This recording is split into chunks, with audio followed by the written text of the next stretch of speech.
Hello friends, आज हम लेकर आए हैं आपके लिए असम स्टेट एजुकेशन बोर्ड का यूनिट 1 जिसका नाम है इंट्रोडक्शन।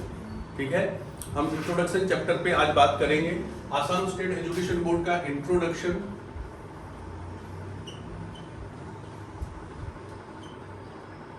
जहां हम सबसे पहले क्लास 11 के बच्चे चाहे सीबीएसई के हो चाहे असम बोर्ड के हो, उन्हें आज हम ये बताएंगे कि हमें इकोनॉमिक्स क्यों पढ़ना पड़ता है, हमारा बेसिक कंसेप्ट क्या है इकोनॉमिक्स का।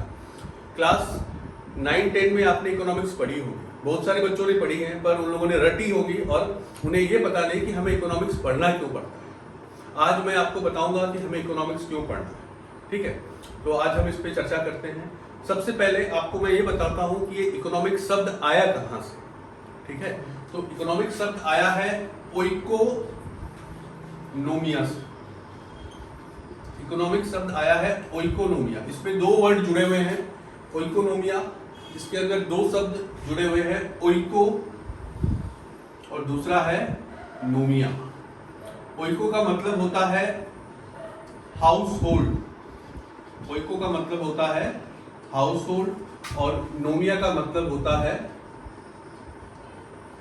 मैनेजमेंट। नोमिया का मतलब होता है मैनेजमेंट, इसका मतलब इकोनॉमिक्स क्या है, हाउस होल्ड मैनेजमेंट। ठीक है, हम इस पे बात करेंगे कि इकोनॉमिक्स किस प्रकार हाउस होल्ड मैनेजमेंट है, हमें ये क्यों क्लास 11-12 इवन आप 9-10 से पढ़ते आ रहे हैं, क्यों पढ़ते आ रहे हैं। ठीक है ना, तो आज हम ये सीखेंगे कि इकोनॉमिक्स हमें क्यों पढ़ना है। आज जो हमारा ये वीडियो है सिर्फ इकोनॉमिक्स के बेसिक कंसेप्ट पे है, चाहे वो सीबीएसई बोर्ड के बच्चे हो चाहे असम स्टेट एजुकेशन बोर्ड के एचएस फर्स्ट ईयर के बच्चे हो, ये उनके लिए सिर्फ इतना ही है इसमें कि आज उन्हें वो ये जानेंगे कि हमें इकोनॉमिक्स क्यों पढ़ना है। ठीक है, आज के हमारे वीडियो का उद्देश्य यही बताना है कि हमें इकोनॉमिक्स क्यों जरूरी है, क्लास 11 में मीन्स हमारे सिलेबस में क्यों डाला गया। ठीक है, तो उस पर चर्चा करते हैं। और इसको लेने के लिए मैं सबसे पहले आपके साथ एक चीज बताना चाहूंगा, एक एग्जाम्पल के साथ शुरू करूंगा। और मेरे को एक आदत है, मैं गांवलिया कंसेप्ट्स, गांवलिया एग्जाम्पल के साथ और हर चीज की शुरुआत करता हूं। आप धीरे धीरे मेरे साथ एडजस्ट हो जाएंगे जब जैसे जैसे मेरे वीडियोस देखेंगे, तो मैं हमेशा गांवलिया एग्जाम्पल लेता हूं। और इसी क्रम में, इसी सीरीज में मैं एक एग्जाम्पल लेने जा रहा हूं, तो जरा आप उस पर नोटिस कीजिएगा उस एग्जाम्पल को। और वो अगर एग्जाम्पल आपको समझ में आया तो आपको सारी कंसेप्ट्स क्लियर हो जाएंगी कि हमें इकोनॉमिक्स पढ़ना क्यों जरूरी है। ठीक है, तो चलिए हम लेते हैं।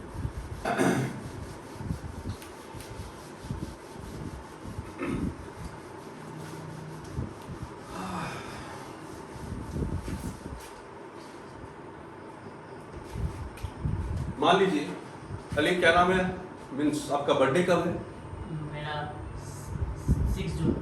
6 जून। हमारे सामने बैठे हैं अली साहब। अली साहब का बर्थडे है 6 जून।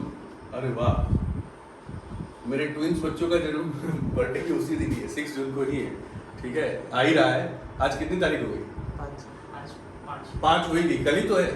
हाँ, तो कल आप अली साहब पार्टी देंगे फिर हमें। ठीक है, तो अली साहब का कल बर्थडे है और ये पता भी चल गया आप सबको हमारे चैनल के माध्यम से कि हाँ अली साहब का बर्थडे है। तो 6 जून को इनका बर्थडे है। तो मान लेते हैं कि अली साहब के गार्जियन ने इनको 1000 रुपए दिए। कितने दिए? 1000। ध्यान रखिएगा, ये एग्जाम्पल है जो आपको ये क्लियर करेगा कि हमें इकोनॉमिक्स क्यों पढ़ना है। ठीक है, तो 1000 रुपए दिए। इस 1000 रुपए से अब अली साहब क्या क्या कर सकते हैं? अली साहब बताइए जरा। फ्रेंड्स को पार्टी दे सकता हूँ। हाँ, और मैं बुक्स भी खरीद सकता हूँ। अच्छा, मैं कहीं घूमने भी जा सकता हूँ। अच्छा, तो अली साहब के पास 3 ऑप्शन है। पहला है कि ये बुक खरीद सकते हैं, दूसरा फ्रेंड्स को पार्टी, मैं शॉर्ट में लिख रहा हूँ, फ्रेंड्स को ट्रीट, F-O-T लिखा है, फ्रेंड्स को ट्रीट दे सकते हैं। फिर मूवी देखने भी जा सकते हैं। मूवी देखने भी जा सकते हैं। ये 3 ऑप्शन। और मजे की बात क्या है, हर ऑप्शन में मजे की बात ये है कि हर ऑप्शन के प्राइस हैं 1000। मान लो एक बुक खरीदने आप जा रहे हो, उसके दाम भी 1000 रुपए हैं। आप फ्रेंड्स को ट्रीट दोगे तब भी 1000 रुपए लगेंगे, और आप मूवी देखने जाओगे तब भी आपको 1000 रुपए लगेंगे। अब अली साहब के पास है रुपए कितने? 1000। अली साहब के पास है 1000 रुपीज। तो अब इनके सामने एक समस्या हो गई कि अब ये करें क्या। अली साहब क्या करेंगे आप, बोलिए। मैं बुक खरीदूंगा। आप बुक खरीदेंगे, तो ध्यान रखिएगा, अगर आप बुक खरीद लेते हैं तो आपके 1000 रुपए खत्म हो जाएंगे, आप ये 2 काम नहीं कर पाएंगे। सर, पक्का? आपको- तो ठीक है, अली ने एक ऑप्शन सेलेक्ट कर लिया कि इनको बुक खरीदनी है, इनको फ्रेंड्स को ट्रीट नहीं देना और मूवी देखने भी नहीं जाना। ठीक है, अब इस एग्जाम्पल में अली ने क्या किया जरा देखिए। हमारे स्टूडेंट बैठे हैं अली साहब, इनको हम अली साहब प्यार से बुलाते हैं। तो अली साहब ने बोला कि मैं बुक खरीदूंगा, फ्रेंड्स को ट्रीट नहीं दूंगा और ना ही मैं मूवी देखने जाऊंगा।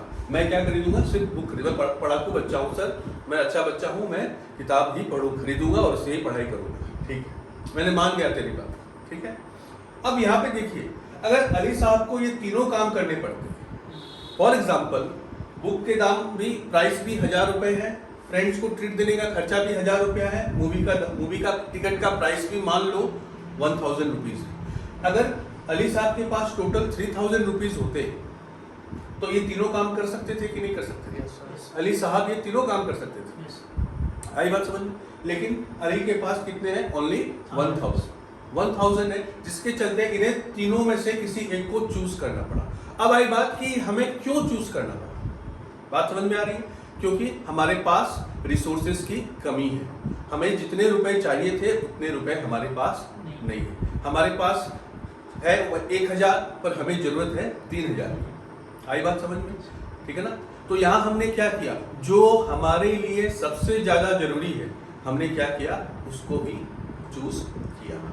आई बात समझ में?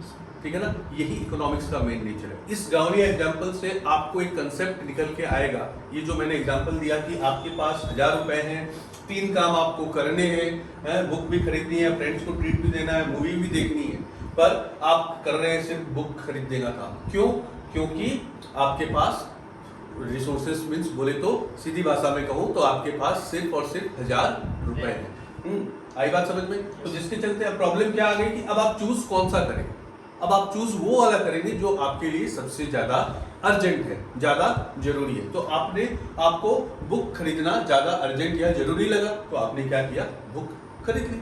ठीक है ना? तो यहाँ से 3 बातें निकल के सामने आई। 3 बातें निकल के सामने आई। पहली कि ह्यूमन वांट्स आर अनलिमिटेड। ठीक है ना? यहाँ से 3 बातें निकल के सामने आई। जिससे पहली है ह्यूमन वांट्स आर अनलिमिटेड। मैंने इस एग्जाम्पल में से 3 ही चीज खरीदने का मैंने एग्जाम्पल लिया।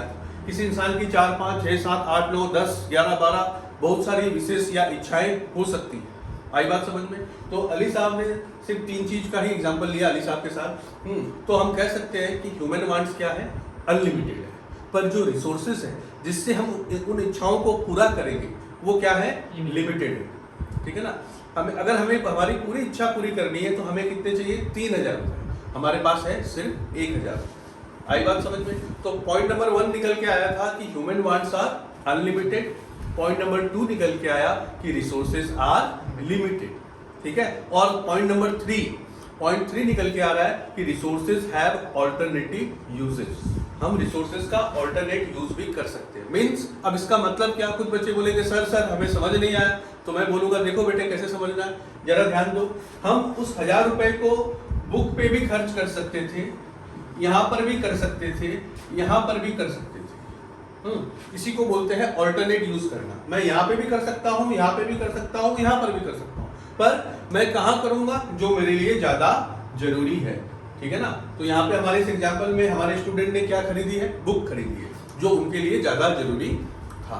तो इस एग्जाम्पल से हमें ये एक बात समझ में आई कि हमारे पास सीमित संसाधन, कहे तो लिमिटेड रिसोर्सेज होते हुए हम किस प्रकार अपनी अनलिमिटेड इच्छाओं को पूरा करते हैं, ये जो हमें सिखाता है वही इकोनॉमिक्स है। आई बात समझ में?